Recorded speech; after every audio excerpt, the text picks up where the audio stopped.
ہمارے امام عقیدہ میں صحیح نہیں ہے، ہمارے امام عقیدہ میں صحیح، وہ بدعت جیسی بہت سی گھناؤنی غلطیوں کا ارتکاب کرتے ہیں۔ کون سی بدعت آپ بتائیں گے تبھی اس پہ کہا جا سکتا ہے۔ اور ہو سکتا ہے کہ وہ شرک کر رہے ہوں، ہو سکتا ہے، نہیں، شبہ کی بات نہیں۔ ان بعض الظن اسم کو گناہ بھی ہو سکتا ہے، لیکن اگر ایسا ہے تو ان کے بارے میں آپ معلوم کیجیے کھل کر کے، آپ اس کے بارے میں کیا کہتے ہیں یا کچھ لوگوں کو بتائیے۔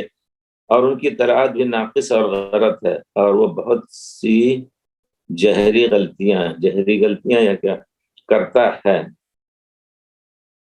ہمارے گاؤں والے اس چیز کی پرواہ نہیں کرتے۔ میں گھر میں نماز پڑھ رہا ہوں، کیا ہم ان کے پیچھے نماز پڑھ سکتے ہیں؟ دیکھیے، اگر واقعی بدعت اس جیسی ہے اور بدعت کے بارے میں معلومات کیجیے کیا عقیدہ ہے ان کا۔